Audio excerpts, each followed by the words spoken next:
This episode is brought to you by Microsoft Azure. Turn your ideas into reality with an Azure free account. Get everything you need to develop apps across cloud and hybrid environments, scale workloads, create cloud-connected mobile experiences, and so much more. Discover what you can create with popular services free for 12 months. Learn more at azure.com. That's AZURE.com. And sign up for a free account to start building in the cloud today.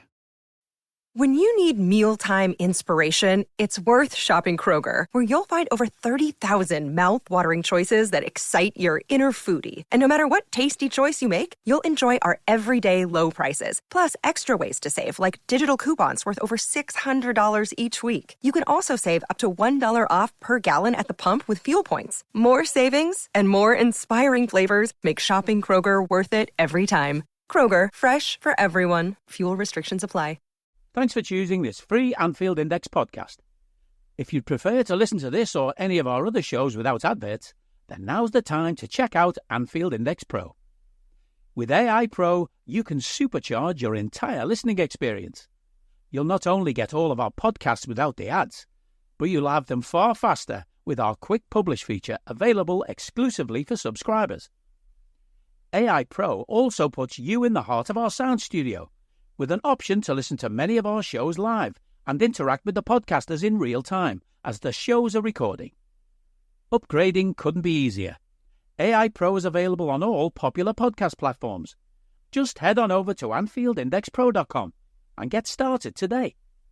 Hello and welcome to the Daily Red, your lunchtime catch-up on all things Liverpool FC on a Tuesday, on which things are really starting to happen. So yesterday, Georgi Mamardashvili had his medical, according to rumours and scuttlebutt, past said medical, and all is good. That deal should be confirmed, obviously, over the next couple of days, but I think we're going to be busy. Yesterday, my best friend, Fabrizio Romano, reported that Liverpool had made contact with Federico Chiesa over a potential move. He then followed up on that by saying that it was a move Chiesa was fully open to, and that a contract would not be a problem, and that Juventus were looking for a fee in the region of about €15 million, which I think is about £12.3 million, something like that. It's dirt cheap for a player of that quality. 26 years of age, plays both wings, can play through the middle, can play off a striker. Proven quality. A player that 3 years ago teams were offering 60, 70, 80 million for. Now, he has since torn his ACL, and he has since obviously had some injury issues. But when you look at those injury issues, and you look at them in the context of a player coming back from a torn ACL, they make a lot more sense. So let's actually look at his injury history rather than just listen to people say, oh, he's made of Weetabix or he's made of crackers or all this kind of stuff. So pre-ACL, right, he does have some muscular problems. There's no doubt about that. In 18-19, he misses 6 games. 19-20, he misses 3 games.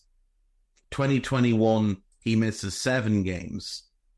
Then the 21-22 season starts. Now remember, all of that leads up to Euro 2020 in 21, when he is outstanding for the Italians and they go on and win the Euros. He's coming off seasons where with Fiorentina, he has scored 12 goals in 41 games, playing here, there, and everywhere for them. Then 11 goals in 37 games, again playing here, there, and everywhere. In the 2021 season, he plays 46 games in all competitions and scores 15 goals. That's spread across Fiorentina and Juve. So despite a couple of small injury issues, he has a great year. You go into 21-22, and I think there'd been a lot of hype around him. There'd been a lot of pressure put on him. There was a lot of speculation. Maybe his head got turned a little bit. He didn't start that season in great form. He scores 4 goals in 18 games. And then he tears his ACL. And he tears his ACL in January of 2022. And he's out until October of 2022. Misses 45 games in total. Right? And if you look at his transfer market injury page, you're going to see cruciate injury, then injury through the rest of that season. But if you actually look at it properly, he comes back from his cruciate tear at the beginning of October and then goes into a fitness regime and misses 6 more games. That's rehab from the ACL tear. That's his preseason. That should not be counted as a separate injury. Then immediately off the back of that, he misses 1 game with knee problems. Do you think that might just be a little bit of rest? Because he's played a game and now they're going to take him in, take him out of the team? Then he gets a bit of muscle fatigue. Isn't that standard for players that have been out for a long time?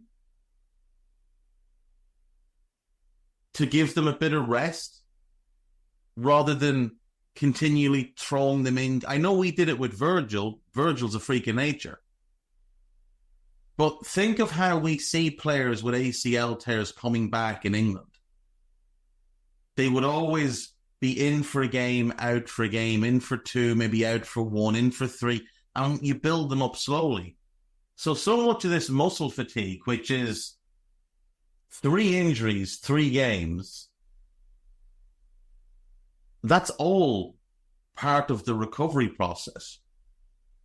Then he has a knee issue in March. Again, part of the recovery process, unlikely to be an actual injury. And then he has tendon irritation.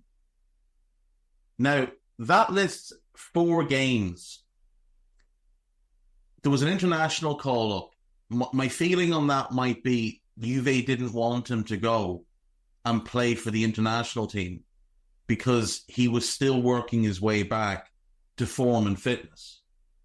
So the entire 22-23 season is basically him trying to get himself back to fitness and form. He played 33 games coming off an ACL tear that he didn't return from playing from until November.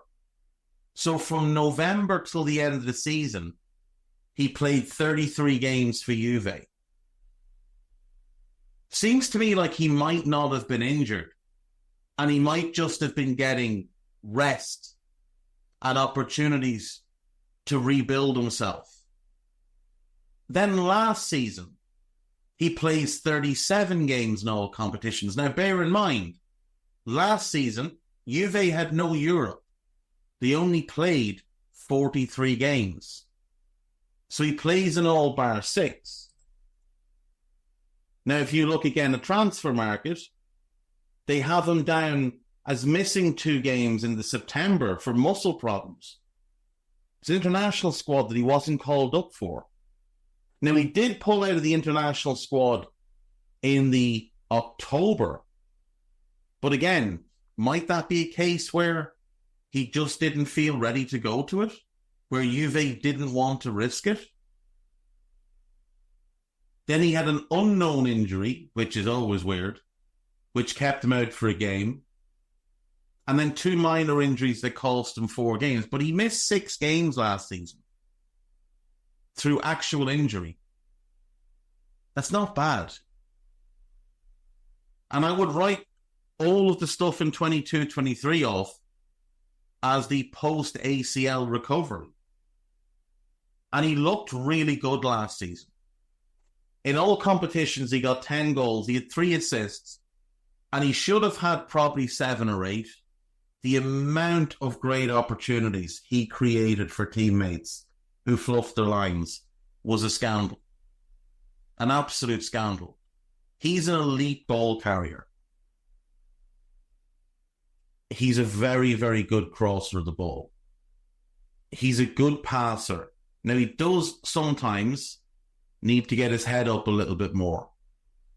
But for me, you're looking at a fella who ranked in the top 5 for shot-creating actions in Serie A last season with 4.79 per 90 minutes, and was in the top 3 for carries into the opposition area with 58. I just think it makes so much sense for us. He's a player we've had long-term interest in. We wanted him when he was at Fiorentina. He wasn't ready to leave Italy. We wanted him in 2021. The price was prohibitive. It makes sense for us to follow up on this now. Now, look, does it solve one of our 2 big needs? No, it does not. But at the same time, there's been a whole bunch of people demanding that we sign a backup for Mo all summer.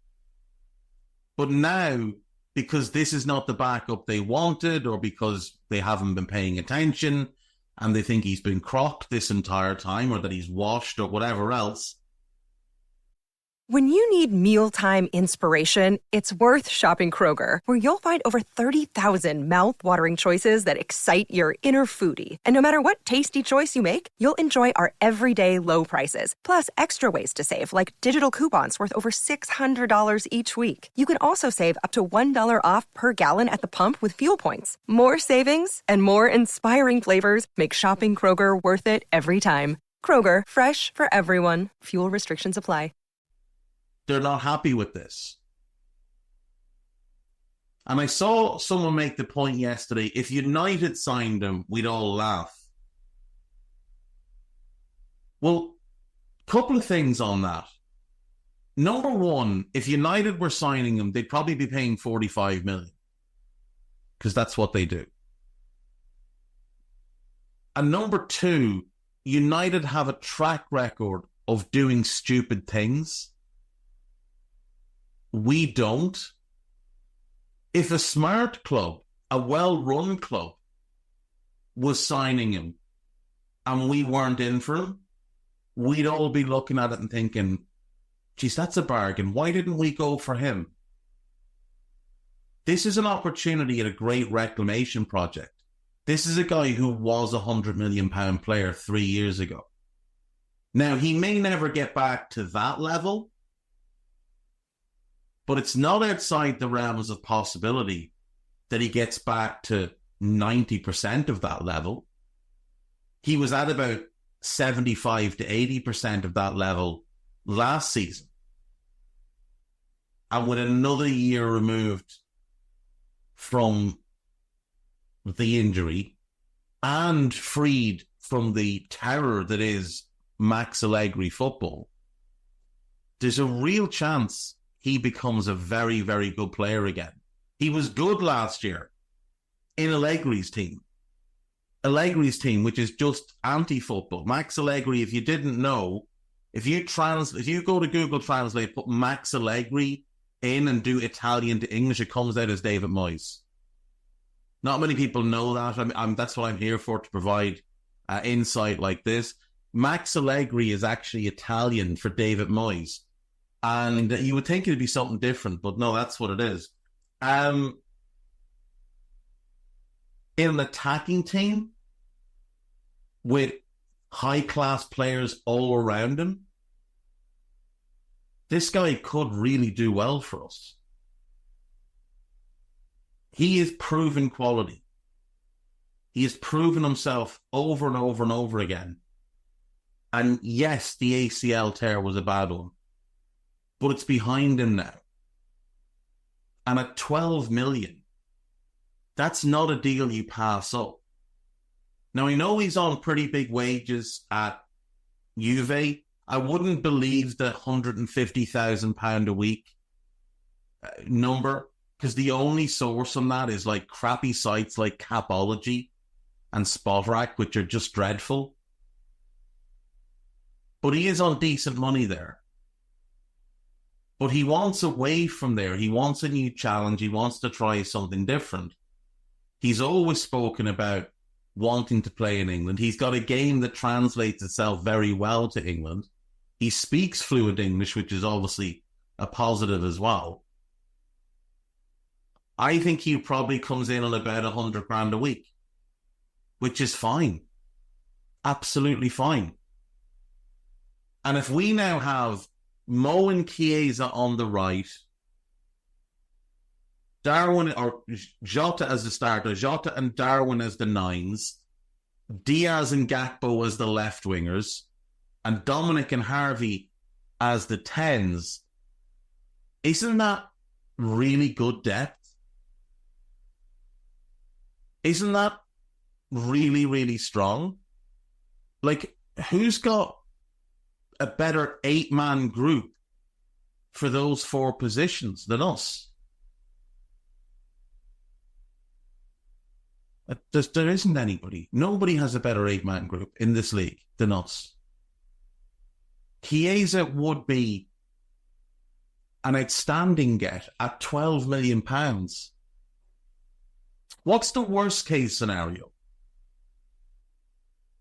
That he comes over, it doesn't really work out, and we sell him in 2 years?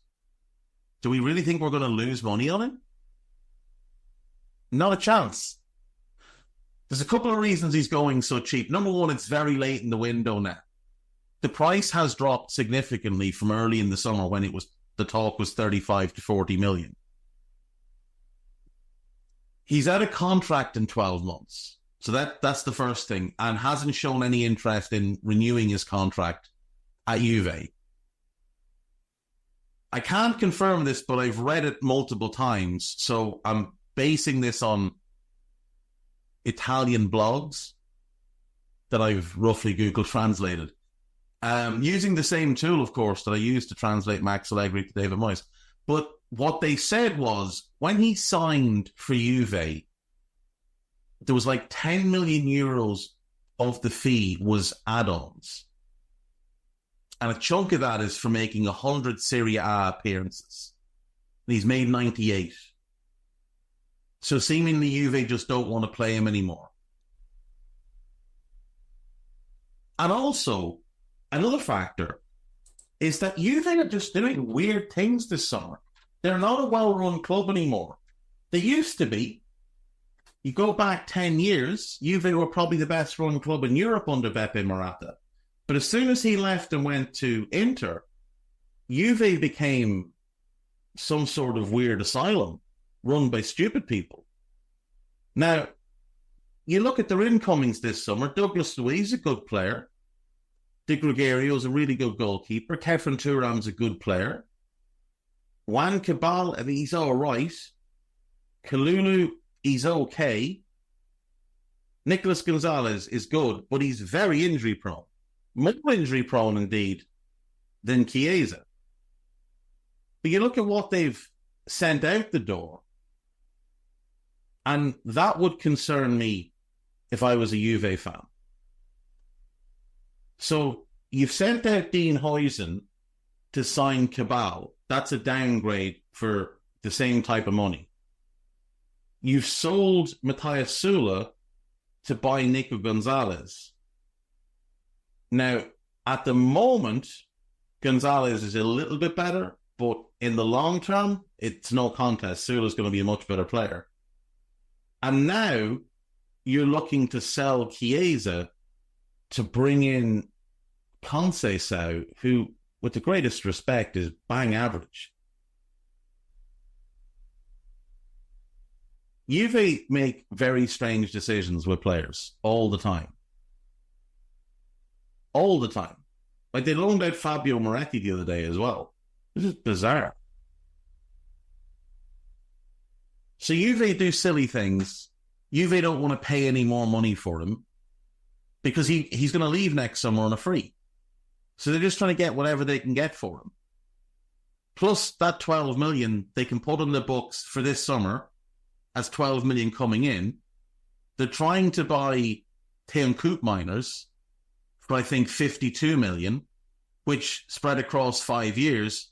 What does it work out at? Just over 10 million. So this Chiesa sale would take care of a year's worth of amortization on Team Koopmeiners. In other Liverpool news, there isn't any. Injuries, not really an issue at the moment. Arla says that Curtis will be touch and go for... He didn't say touch and go. I'm saying touch and go. I don't think touch and go is a phrase that the Dutch would know.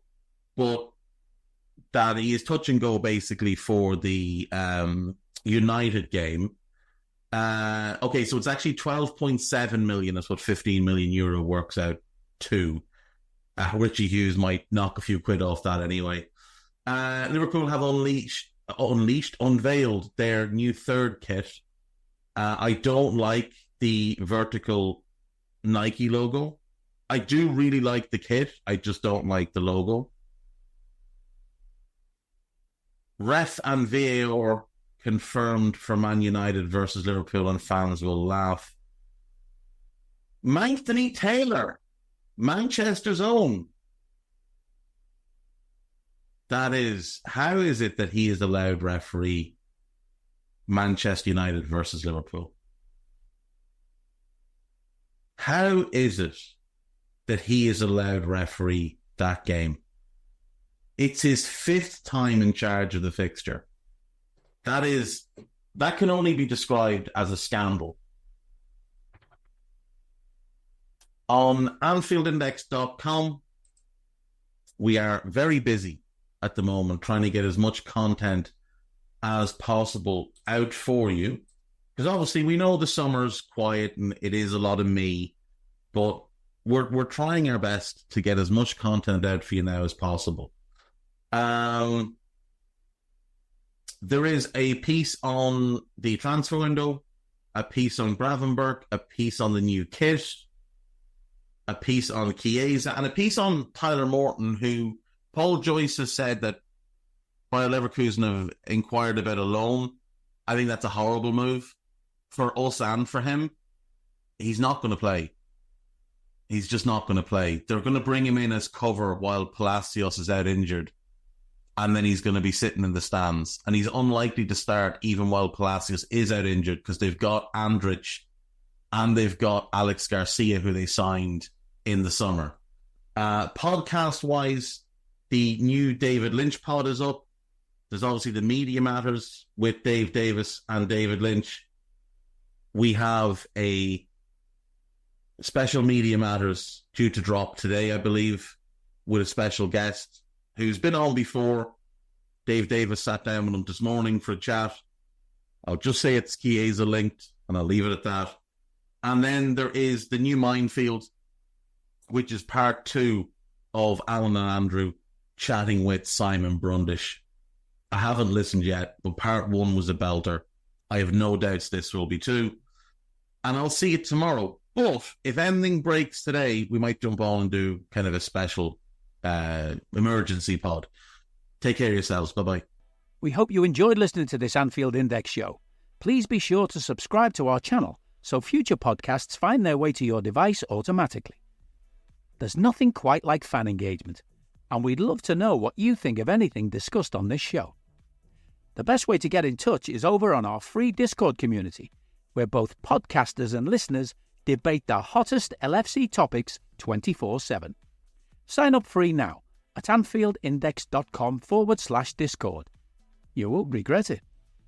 You can also follow us on Twitter at Anfield Index and find us on Facebook by searching for Anfield Index. Oh, and before you go, we'd love it if you could leave us a 5-star review on your favourite podcast app. It only takes a couple of seconds, and it means the world to the people who create these free shows.